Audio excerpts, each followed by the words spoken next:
मैं कुमार नंदिया फिर आज मुख्य परीक्षा सीरीज में आया हूँ। तो मेरे इस चैनल को लाइक और सब्सक्राइब जरूर करें। आज है 18 सन। इससे पहले मैं जो है विद्रोह की सफलता के बारे में पता चुका हूँ। अब आगे देखते हैं जो हुआ क्या। एक लंबी और घमासान लड़ाई के बाद दिल्ली का पतन। बहादुर शाह हुमायूं के मकबरे लिखा हुआ आराम से, हुमायूं के मकबरे में शरण लिए हुए बहादुर शाह को पकड़ लिया गया। उन पर मुकदमा चलाया गया और फिर उन्हें बर्मा भेज दिया गया। चूँकि दिल्ली ही सत्ता का केंद्र था विद्रोहियों के लिए, तो उस दिल्ली के पतन के बाद ही विद्रोहियों की रीढ़ टूट गई। उसके बाद जो है सभी केंद्रों का धीरे धीरे पतन होने लगा। उसी कड़ी में जो है हम देखते हैं झांसी की रानी मर्दानगी के साथ अंत तक लक्ष्य पर अटल रही और युद्ध क्षेत्र में लड़ते उन्होंने प्राण दे दिए। नाना साहब ने समर्पण करने से इनकार कर दिया और इस आशा में कि फिर वो विद्रोह कर सकेंगे, वो नेपाल चले गए।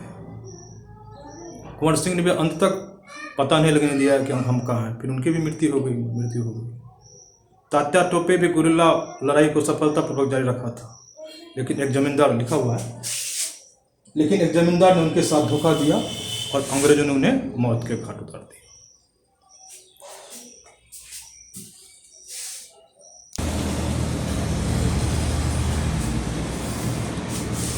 अब हम 1857 के विद्रोह के प्रभाव के बारे में आते हैं। किसका प्रभाव, पहले भी मैं प्रभाव की चर्चा कर चुका हूँ, तो इसका प्रभाव क्या पड़ा।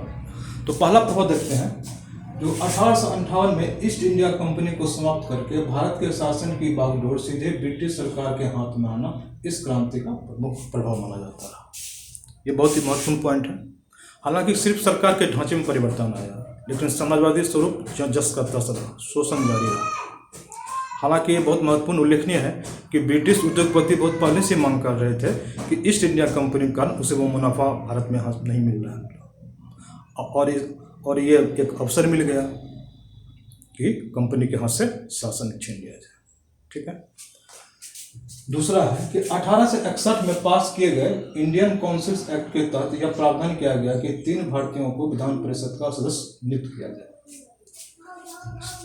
सैयद अहमद खां और अनेक अंग्रेज अधिकारियों का तर्क था कि कंपनी के पास भारतीयों की इच्छा जानने का कोई साधन नहीं है, और इसको भी ये लोग विद्रोह का कारण मानते थे।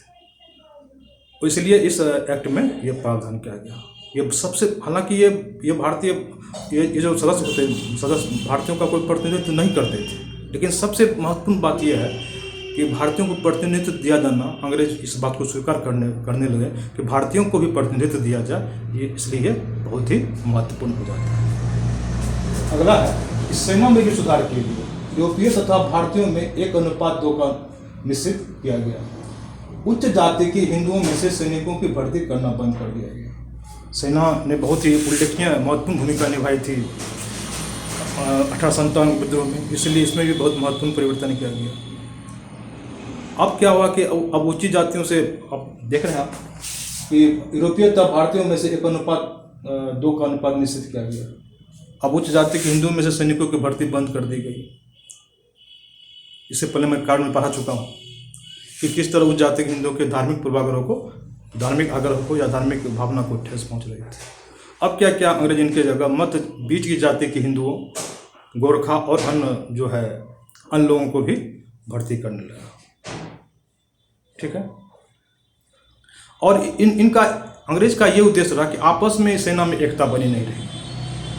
अंग्रेज का ये हमेशा उद्देश्य रहा सेना में कि आपस में इन लोगों का एकता नहीं बनी रहे, सेना में एकता कभी नहीं रहे।